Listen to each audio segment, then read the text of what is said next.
ഇപ്പൊ ഒരു ലേഡിയൊക്കെ ഒരു തീരെ ബ്രോക്കൺ ആയിട്ട് വന്ന ഒരു അവസ്ഥയൊക്കെ ഉണ്ട്. എനിക്കത് ഭയങ്കര എന്റെ മനസ്സിൽ എപ്പോഴും നിൽക്കുന്ന ഒരു കാര്യമാണ്. അവര് വന്നിട്ട് അവസാനം എൻ്റെ അടുത്തൊരു കാര്യം പറഞ്ഞു, എന്നെ ഞാൻ ഇന്ന് ആദ്യമായിട്ട് കണ്ടേ. ആ ഒരു സ്റ്റേറ്റ്മെന്റ് അതെനിക്ക് ഭയങ്കരമായിട്ട് എനിക്ക് ഡിവൈൻ കോള് പോലെ എൻ്റെ ഈ പ്രൊഫഷനെ ഞാൻ കാണുന്നത്. ഞാൻ ബേസിക്കലി ഒരു സിവിൽ എഞ്ചിനീയർ ആണ്. അപ്പൊ ശരിക്കും അതിൽ നിന്ന് ഞാൻ ഈ ഒരു ഫീൽഡിലോട്ട് പിക്ക് ചെയ്ത് വന്നപ്പം എനിക്ക് സത്യം പറഞ്ഞാൽ അവര് പറഞ്ഞ ആ വാചകം, അതുപോലെ ഈ പാനിക് അറ്റാക്ക് ഒക്കെ ആയിട്ട് വരുന്ന ഒരു കുട്ടിയൊക്കെ ഉണ്ട്, അത് കാല് നിലത്ത് കുത്താൻ പറ്റാതെ ഭയങ്കര പാരന്റ്സ് ഭയങ്കര പാനിക്കായിട്ട് എൻ്റെ അടുത്ത് കൊണ്ടുവരുന്നത്. അപ്പൊ ശരിക്കും അവനെ അസസ് ചെയ്ത് കഴിഞ്ഞപ്പോൾ അവന്റെ ഉള്ളിൽ ചെറിയൊരു ഇൻസെക്യൂരിറ്റിയുടെ പ്രതിഫലനമാണ് അവന്റെ ബോഡി കാണിക്കുന്നത്. അപ്പം അവിടെയുള്ള ഒരു നേഴ്സാണ് പറഞ്ഞ ഒരു കാര്യം എറണാകുളം ഹോസ്പിറ്റലിലേക്ക് ഷിഫ്റ്റ് ചെയ്യുമ്പോൾ ജസ്റ്റ് ഈ സൈക്കോളജിസ്റ്റ് ഒന്ന് കണ്ടിട്ട് പൊക്കോന്ന് പറഞ്ഞിട്ടാണ് അവർ എൻ്റെ അടുത്ത് വരുന്നത്. അപ്പൊ പാരന്റ്സ് ഭയങ്കര പാനിക്ക്, എൻ്റെ കുഞ്ഞിന് പറ്റിയെന്ന്. പക്ഷെ നമ്മൾ അവനെ പരിശോധിച്ച് വരുമ്പോ എന്താ, അവന് ഇത്രയും നാളും അച്ഛൻ്റെ അമ്മയുടെ കൂടെയാണ് കിടന്നത്. അപ്പൊ കഴിഞ്ഞ ദിവസം തൊട്ട് അവനെ റൂം മാറ്റി കിടത്തി. അപ്പോ എന്നിട്ട് അവനൊരു ബൗളിൽ ഒരു ഫിഷിനെ കൊടുത്തിട്ടുണ്ടായിരുന്നു. അപ്പൊ ആ ഫിഷിന്റെ ഇതും പൊട്ടിപ്പോയി. അപ്പൊ ശരിക്കും അവന് ആ കംഫർട്ട് അല്ലെങ്കിൽ ആ വാംത്ത് കിട്ടാതെ അവന്റെ ഇമോഷണൽ സെക്യൂരിറ്റീനെ അഫക്ട് ചെയ്തതിന്റെ റിഫ്ലക്ഷൻ ആണ് ഈ പാനിക് അറ്റാക്ക്. അപ്പൊ എനിക്കിപ്പോ തോന്നുന്ന ഒരു കാര്യമുണ്ട് കേട്ടോ, നമ്മൾ ഇന്ന് ഈ മെന്റൽ ഹെൽത്തിനെ കുറിച്ച് ഭയങ്കര അവയർനെസ്സാണ് കൊടുക്കുന്നത്. മെന്റൽ ഹെൽത്ത് ഡേ നമ്മൾ സെലിബ്രേറ്റ് ചെയ്യുന്നു. നമ്മൾ പറയുന്നു ആൻസൈറ്റി ഉണ്ട്, ഡിപ്രഷൻ ഉണ്ട്. ടോപ്പ് ആയിട്ടുള്ള സെലിബ്രിറ്റീസ് എല്ലാവരും പറയുന്നു ഞാൻ ഡിപ്രഷനിലൂടെ കടന്നു പോയിട്ടുണ്ട്, എനിക്ക് OCD ആണ്. സോ ഇപ്പോഴത്തെ പൊതുജനം ഈ മെന്റൽ ഹെൽത്ത് ഡിസോർഡേഴ്സിനെ കുറിച്ച് എല്ലാം അവെയറാണ്. അപ്പൊ അതുകൊണ്ട് തന്നെ അതിൻ്റെ അകത്ത് വേറെ ഏറ്റവും വലിയൊരു ഇഷ്യൂ എന്താണെന്നറിയോ, അതാന്ന് പറഞ്ഞ് ജീവിക്കാനും റെഡിയാണ്. ഈവൻ എനിക്ക് ഡിപ്രഷൻ ആണ്, ഞാൻ ഇച്ചിരി വൃത്തിയുള്ളവർ കണ്ടാൽ ഞാൻ ഇച്ചിരി OCD ആട്ടോ, ഇത് കുടുംബത്തിൽ നന്നായിട്ട് വൃത്തിയാക്കി നിൽക്കുന്ന അയാളെ പ്രസന്റ് ചെയ്യുന്ന രീതിയാണ്. എനിക്ക് ഇച്ചിരി OCD ഉണ്ട്, പക്ഷെ അത് എന്താണ് OCD എന്ന് അറിയാതെയാണ് അവരത് സംസാരിക്കുന്നത്. അപ്പൊ ഇങ്ങനെ ഇപ്പം ഡെലിവറി കഴിഞ്ഞു കഴിഞ്ഞാൽ കണ്ടില്ലേ എനിക്ക് മൂഡ് സ്വിംഗ് ആണെന്ന് നിങ്ങൾക്ക് മനസ്സിലാവുന്നില്ലേ, പോസ്റ്റ്മോർട്ടം ഡിപ്രഷൻ, നിങ്ങൾ ഈ വീഡിയോ കണ്ടില്ലേ എന്ന് പറഞ്ഞ് കാണിക്കുന്ന ആളുകളുണ്ട്. പക്ഷെ അവിടെയൊക്കെയാണ് നമ്മൾ ഓരോ ഫേസിലേക്ക് ഷിഫ്റ്റ് ചെയ്യുമ്പോഴും അത് ഹാൻഡിൽ ചെയ്യാനുള്ള സ്കിൽസ് നമ്മൾ പഠിച്ചെടുക്കണം. അതായത് ഇപ്പം കുട്ടിയായിട്ടിരിക്കുന്നവരല്ല ജോലിക്ക് പോകുമ്പോൾ അവിടെ ചിലപ്പോൾ നമുക്ക് സ്ട്രഗിൾ ഉണ്ടാവും, മൈൻഡ് സ്ട്രഗിൾ ഉണ്ടാവും. പക്ഷെ അവിടെ എങ്ങനെ നിലനിൽക്കണ്ടേ നമ്മൾ പഠിച്ചിരിക്കണം. പിന്നെ മാരീഡ് റിലേഷൻഷിപ്പ്, അവിടെ ചിലപ്പോൾ നമുക്ക് വേറെ കുറച്ച് സ്കില്ല് വേണം. അപ്പൊ ഡെലിവറിന്ന് അമ്മയാവുന്ന നമ്മുടെ ബോഡി എല്ലാം ചേഞ്ച് ആവുന്നത്. സോ ഒരു അമ്മയാവണമെങ്കിൽ നമ്മൾ അവിടെ നമ്മുടെ മൈൻഡ് വൈസ് ഒക്കെ കുറച്ചും കൂടി ഡെവലപ്പ് ആവാനുണ്ട്. അപ്പൊ ആ ഒരു ട്രാൻസിഷൻ പീരീഡ് എന്ന് പറഞ്ഞാൽ എപ്പോഴും പെയിൻഫുൾ ആയിരിക്കും. അപ്പൊ ഈ മെന്റൽ ഹെൽത്ത് അവയർനെസ് കൂടിയപ്പോൾ എല്ലാവർക്കും അതിലങ്ങ് സ്റ്റിക്ക് ഓൺ ചെയ്യാനായിട്ട് അങ്ങനെ കാണുന്ന ഒരുപാട് ആൾക്കാരുണ്ട് കേട്ടോ. ഞാൻ ഇപ്പൊ വരുമ്പോ തന്നെ നമ്മുടെ അടുത്ത് ഒരു പേഷ്യന്റോ അല്ലെങ്കിൽ ഏതെങ്കിലും ഒരു ക്ലയന്റ് കാണാൻ വന്നത് തന്നെ, മാം എന്റെ പാർട്ണർ നാർസിസ്റ്റിക് ആണ്, അവർ ഓൾറെഡി അതങ്ങ് അസസ് ചെയ്ത് കണ്ടുപിടിച്ചു നാർസിസിസ്റ്റ്. ഞാൻ ഭയങ്കര ടോക്സിക് റിലേഷൻഷിപ്പിലാണ്, ബിക്കോസ് ഞാൻ കഴിഞ്ഞ ദിവസത്തെ ഒരു വീഡിയോ കണ്ടു, അതിലുള്ള എല്ലാ സിംറ്റംസും ഉണ്ട് എന്റെ പാർട്ട്ണറിന്.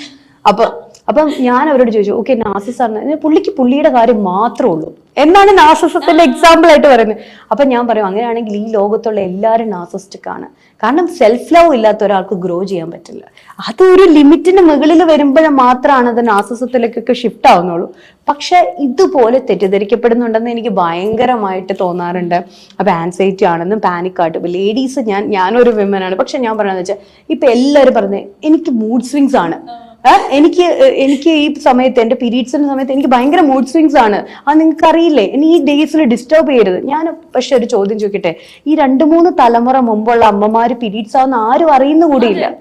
അത് എങ്ങനെയാണ് അവർ മാനേജ് ചെയ്യുന്നത്? എവിടെ പ്രഗ്നൻസി സമയത്ത് പോയി കൊയ്തുകൊണ്ടിരുന്നിട്ടായിരിക്കും ഓടി വന്ന് ഡെലിവറി ചെയ്തിട്ട് അവർ തിരിച്ചിറങ്ങുവാണ്. ഇപ്പൊ ആൾക്കാരത് പറയുമ്പോ കളിയാക്കും, പക്ഷെ ഒന്ന് നമ്മുടെ ലൈഫ് സ്റ്റൈല് മാറി, നമ്മുടെ ഫുഡ് കഴിക്കുന്ന രീതി മാറി, നമ്മുടെ ജോലി ചെയ്യുന്ന ഇപ്പം പണ്ടത്തെ പോലെ ഇടിക്കൊന്നുമില്ല, നമ്മളെല്ലാം ഇൻസ്റ്റന്റ് ആയിട്ടുള്ള സംഭവങ്ങളാണ് യൂസ് ചെയ്യുന്നത്. അപ്പൊ അതിൻ്റെതായിട്ടുള്ള ബോഡിക്ക് ബുദ്ധിമുട്ടുകൾ ഉണ്ടാവും. പക്ഷെ എന്നിരുന്നാൽ കൂടി നമുക്കിത് ഹാൻഡിൽ ചെയ്യാൻ പറ്റും. പക്ഷെ വൺസ് നമ്മൾ ആ സിറ്റുവേഷനിലോട്ട് എത്തുന്നതിന് മുമ്പ് തന്നെ നമ്മുടെ മനസ്സിനെ അതിന് പ്രാപ്തമാക്കണം. ഇനി നമുക്ക് കുറച്ച് സ്ലീപ്ലെസ് നൈറ്റ് ആണ്, നമ്മുടെ ബോഡി കുറച്ച് ഇങ്ങനെയൊക്കെ ആവും, അല്ലെങ്കിൽ പക്ഷെ അന്നേരം സെൽഫ് കെയറിന് പ്രാധാന്യം കൊടുക്കണം. അങ്ങനെയൊക്കെ നമ്മൾ കുറച്ച് ചെയ്ത് കഴിയുമ്പോൾ നമുക്ക് അതൊന്നും ഒരു ഇഷ്യൂ അല്ലാതെ ആവും. അപ്പോൾ ഇതാണെന്ന് പറഞ്ഞിരിക്കാനായിട്ടുള്ള ആ ഒരു ട്രാപ്പിൽ ജീവിക്കാൻ എപ്പോൾ ആളുകൾ ഇഷ്ടപ്പെടുന്നതെന്ന്, ആ കംഫർട്ട് സോണിൽ. എനിക്ക് ഇച്ചിരി ആൻസൈറ്റി ആണെന്നേ, എനിക്ക് ഫിയർ ആയതുകൊണ്ട് ഒന്നും ചെയ്യാൻ പറ്റില്ല, ബിക്കോസ് എനിക്കതിന് ഫോബിയാണ് ഇങ്ങനെ പറയുന്നത്. പക്ഷെ ഞാൻ പറയട്ടെ, നമ്മൾ കംഫർട്ട് അല്ലാത്ത എന്ത് കാര്യം ചെയ്യണമെങ്കിലും നമ്മൾ അടുത്ത സോൺ തന്നെ ഫിയർ സോണാ. ആ സോണിൽ പോയി ടച്ച് ചെയ്തിട്ട് മാത്രമേ നമ്മൾ ഗ്രോത്ത് സോണിലോട്ട് ഷിഫ്റ്റ് ആവുള്ളൂ. പക്ഷെ ആ ഒരു ബോധ്യം ആളുകൾക്ക് ഇപ്പൊ ആ ട്രാപ്പിൽ അങ്ങനെ നിൽക്കാണ്. പറഞ്ഞിട്ട്. അതിന്റെ പ്രധാനപ്പെട്ട ഒരു കാര്യം ഈ പറഞ്ഞ പോലെ നമ്മുടെ ഇപ്പോൾ ജീവിക്കുന്ന സോഷ്യൽ മീഡിയ ഇൻഫ്ലുവൻസ് തന്നെയാണ്. ഇപ്പം നമ്മളിപ്പോൾ ഈ പറയുന്ന പോലെ ഇപ്പൊ സൈക്കോളജിസ്റ്റുകളായിക്കോട്ടെ എല്ലാവരും അവയർനെസ് ആണ് കൊടുക്കുന്നത്. ബിക്കോസ് അങ്ങനെ ഒരു മെന്റൽ ഹെൽത്ത് കണ്ടീഷനെ മനസ്സിലാക്കാതിരിക്കുക, അതായത് മനസ്സിലാകാതെ അവരുടെ ലൈഫ് സ്പോയിലായി പോവാതിരിക്കാനാണ് അവയർനെസ് കൊടുത്തത്. പക്ഷെ ഇപ്പൊ എല്ലാവരും അവയർനെസ് എടുത്തിട്ടാണ് ജീവിക്കുന്നത്. ഇന്നത് ഉണ്ടോ നിങ്ങൾക്ക് എന്ന് പറഞ്ഞാൽ അതല്ല ഞങ്ങൾക്കുണ്ട്. അപ്പൊ ഇതാണ് എന്റെ റിലേഷൻഷിപ്പ്. അതുകൊണ്ട് എനിക്കിത് പറ്റത്തില്ല. പക്ഷേ ശരിക്കും പറഞ്ഞാൽ നമ്മൾ അസ് ചെയ്ത് കഴിഞ്ഞാൽ അണ്ടർലൈങ് ആയിട്ട് അതൊന്നും ഉണ്ടാവില്ല. അപ്പൊ ബേസിക് ആയിട്ട് ഒരാൾക്ക് മനസ്സമാധാനം വേണമെങ്കിൽ സിറ്റുവേഷൻസും ആളുകളൊക്കെ ഞാൻ സെക്കൻഡറി ആയിട്ട് വെക്കും. ഫസ്റ്റ് നിങ്ങൾക്ക് എന്താ നിങ്ങളെ കുറിച്ചുള്ള ഡെഫിനിഷൻ എന്ന് ഞാൻ ചോദിക്കും. ബിക്കോസ് ഇപ്പൊ എനിക്ക് എന്നെ കുറിച്ച് കുറെ ഡെഫിനിഷൻ ഉണ്ടാവും. ചിലപ്പോൾ എനിക്ക് ധൈര്യമുള്ള ആളാണെന്നുണ്ടാവും, ചിലപ്പോൾ എനിക്ക് ഭയങ്കര പേടിയാണ്, എനിക്ക് കോൺഫിഡൻസ് കുറവാണ്. അപ്പൊ അതിനായിട്ട് ഞാൻ ചിലപ്പം എന്റെ സാഹചര്യങ്ങളെയൊക്കെ ബ്ലെയിം ചെയ്യുമായിരിക്കും. പക്ഷെ എനിക്ക് എന്താണ് ഞാൻ എന്നെ കുറിച്ച് ക്യാരി ചെയ്തത്, അത് തന്നെയാണ് നമ്മൾ മറ്റുള്ളവരിൽ നിന്ന് റിഫ്ലക്റ്റ് ആയിട്ട് കാണുന്നത്.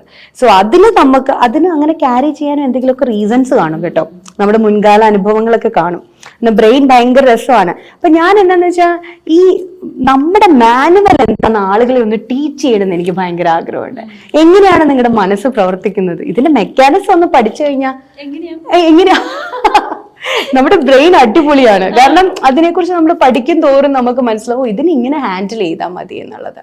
അപ്പോൾ ഈ എങ്ങനെയാണെന്ന് ജുവൽ ചോദിച്ചല്ലോ, ആ മനസ്സിന്റെ മെക്കാനിസം എന്ന് വെച്ച് കഴിഞ്ഞാൽ ഇപ്പൊ ജുവലിന് ഭയങ്കരമായിട്ട് ഇറിറ്റേറ്റഡ് ആയിട്ട് ഇരിക്കുവാന്ന് വിചാരിച്ചോ, ചിലപ്പോൾ എന്തെങ്കിലും ഒന്ന് വഴക്കൂടി ഇരിക്കുമെന്ന് വെച്ചോ, പെട്ടെന്ന് ജുവലിന് ഒരു ഗസ്റ്റ് വന്നു എന്ന് വിചാരിച്ചോ, ഇൻസ്റ്റന്റ് ഷിഫ്റ്റ് ആയിരിക്കില്ലേ അല്ലേ? കാരണം ബിക്കോസ് നമ്മൾ അവിടെ അങ്ങനെ പ്രസന്റ് ചെയ്യാൻ പറ്റില്ലെങ്കിൽ നമ്മൾ സെക്കൻഡ് വൈസ് മാറും. അപ്പൊ ഈ സംഭവത്തിന് നമുക്ക് എങ്ങനെ വേണേലും സ്വിച്ച് ചെയ്യാൻ പറ്റില്ലേ? അതിനൊക്കെ കുറെ ടെക്നിക്സ് ഉണ്ട്.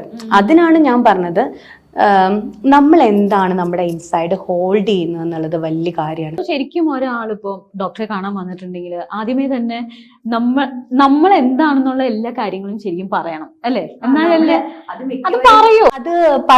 അതൊരു റാപ്പോ വരണം കേട്ടോ. ഇപ്പൊ നമ്മളിപ്പോ എന്റെ അടുത്ത് അവര് വന്നു കഴിഞ്ഞാൽ അവർക്ക് ആദ്യം എന്റെ അടുത്ത് ഒരു വിശ്വാസം വരണം, ഇവരുടെ അടുത്ത് ഞാൻ ഓക്കെ ആണ് എന്നുള്ളത്. അത് വന്നു കഴിഞ്ഞു കഴിഞ്ഞാൽ അവരെന്റെ മുമ്പിൽ അവരെ തുറന്നാൽ മാത്രമാണ്. അതല്ലെങ്കിൽ നമുക്ക് അവരോട് കുറെ ക്വസ്റ്റ്യൻസ് ചോദിക്കുമ്പോൾ നമുക്ക് ഏറെക്കുറെ ഒക്കെ അവരെ മനസ്സിലാവും. അപ്പൊ അങ്ങനെ ആവുമ്പോഴും അവർക്ക് അവരെ ഹൈഡ് ചെയ്യുന്നവരുണ്ടാവും. പക്ഷെ തീർച്ചയായിട്ടും കുറച്ച് കഴിയുമ്പോൾ അവരുടെ എവിടെയെങ്കിലും ഒക്കെ അവരുടെ പുറത്തേക്ക് ആ പ്രൊജക്ഷൻസ് വരും. നമ്മൾ എത്രയൊക്കെ ഹൈഡ് വെച്ചാലും നമുക്ക് എവിടെയെങ്കിലും ഒരു മിസ്സിംഗ് ടൈൽ ഉണ്ടെങ്കിൽ അത് മനസ്സിലാവും. അത് നമുക്ക് എനിക്കൊന്ന് ബൈ എക്സ്പീരിയൻസ് നമ്മൾ ഇത്രയും വർഷമായിട്ട് ഇത് ചെയ്യുമ്പോൾ നമുക്ക് കിട്ടുന്ന ഒരു ഇതായിരിക്കും. പക്ഷെ എന്തായാലും വൺസ് ഞാനൊരു ക്ലയന്റ് വന്നാൽ എൻ്റെ എപ്പോഴും ഉള്ള ഒരു ഇതെന്ന് വെച്ചാൽ ഞാൻ സൗഖ്യത്തെ തരയുന്നത്. എനിക്ക് എങ്ങനെയല്ല എൻ്റെ മുമ്പിൽ വന്ന ആ വ്യക്തി, വിഷമിച്ച് വന്ന ഒരു വ്യക്തിക്ക് ഹാപ്പിനെസ് കൊടുക്കണം. ആ സൗഖ്യത്തിന് തിരയുമ്പോൾ നമുക്ക് എന്തായാലും ഒന്നെങ്കിൽ നമ്മുടെ ഇൻറ്റ്യൂഷൻ കൊണ്ടാണെങ്കിലും എന്താണെങ്കിലും നമുക്ക് അവരുടെ ആ പെയിൻ പോയിന്റിനെ കിട്ടും. അത് ആഫ്റ്റർ ഓൾ നമ്മൾ ഒരു ഹയർ പവറിനെ സമർപ്പിച്ചിട്ടാണ് ഞാൻ ഓരോ കേസും എടുക്കാറുള്ളൂ. ഈവൻ എൻ്റെ ബുദ്ധിക്ക് എനിക്ക് അതീതമായിട്ട് ചിന്ത എപ്പോഴും നമുക്ക് എൻ്റെ ജ്ഞാനബോധത്തെ ഉണർത്തണമെന്ന് ഞാൻ പ്രാർത്ഥിച്ചിട്ടാ ഞാനൊരു കേസിൽ തൊടാറുള്ളൂ. കാരണം എല്ലാവരും നമുക്കൊന്ന് ഹീലിങ്ങിനെയാണ് ഞാൻ ഫോക്കസ് ചെയ്യുന്നത്. ഇപ്പൊ ബൈബിളിലൊക്കെ പറഞ്ഞാലും വിശ്വസിക്കുന്നുണ്ടെങ്കിൽ നീ സൗഖ്യപ്പെടും എന്നാണല്ലോ പറയുന്നത്. അപ്പൊ ഞാനിപ്പം ഒരാൾ എത്രയൊക്കെ ഇഷ്യൂസ് പറഞ്ഞാലും അവനെ ഹീൽ ചെയ്യണം. അപ്പൊ എന്താണോ നമ്മൾ ഫോക്കസ് ചെയ്യുന്നത് അതാണ് നമ്മുടെ മുന്നിലേക്ക് വരുന്നത്. അപ്പൊ ഒരാളെ ഹീൽ ചെയ്യണം, ഇപ്പൊ ഫാമിലി ഇഷ്യൂ സോർട്ട് ഔട്ട് ചെയ്ത് അവർ ഒന്നിച്ച് നിൽക്കുന്നതാണ് എൻ്റെ ഇമേജിൽ വരുന്നതെങ്കിൽ ഞാൻ കംപ്ലീറ്റ്ലി ആ ഒരു വൈബ്രേഷൻ ആയിരിക്കും അവർക്ക് കൊടുക്കുക. അപ്പം ബൈ ഗോഡ് ഗ്രേസ് വന്നിട്ടുള്ള ഓൾമോസ്റ്റ് എല്ലാ കപ്പിൾസും തന്നെ അവരെല്ലാവരും തന്നെ സന്തോഷം. വളരെ റെയർ 1-2 കേസുകൾ അതവർക്ക് തീരെ ഒന്നിച്ചു പോകാൻ പറ്റാത്ത മാത്രമേ ഉള്ളൂ. അല്ലാതെ എല്ലാവരെയും തന്നെ നമുക്ക് അവരെ എത്ര വലിയ ഇഷ്യൂ ആയിട്ട് വരുന്നവരെ നമുക്ക് സോർട്ട് ഔട്ട് ചെയ്ത് വിടാൻ പറ്റിയിട്ടുണ്ട് ഇതുവരെ. അപ്പോൾ അതെനിക്ക് ഒത്തിരി എനിക്ക് തോന്നുന്നു എൻ്റെ ഒരു അപ്രോച്ചിൻ്റെ ഡിഫറൻസ് ആയിരിക്കാം ചിലപ്പോൾ ഞാൻ ഹീലിംഗ്. പക്ഷെ അങ്ങനെ നമ്മൾ തിരഞ്ഞു കഴിഞ്ഞാൽ അതിപ്പം ഈ പ്രൊഫഷനിൽ മാത്രമല്ല കേട്ടോ, നമ്മൾ നമ്മുടെ ലൈഫിൽ എന്തിനാണോ തിരയുന്നത് അതാ നമുക്ക് കിട്ടുക. അപ്പം നമ്മൾ നന്മയെ തിരഞ്ഞാൽ നമുക്ക് നല്ലതായിരിക്കും കാണാൻ സാധിക്കുക. നമ്മൾ തിന്മയാണ് തിരയുന്നതെങ്കിൽ നമുക്കതായിരിക്കും.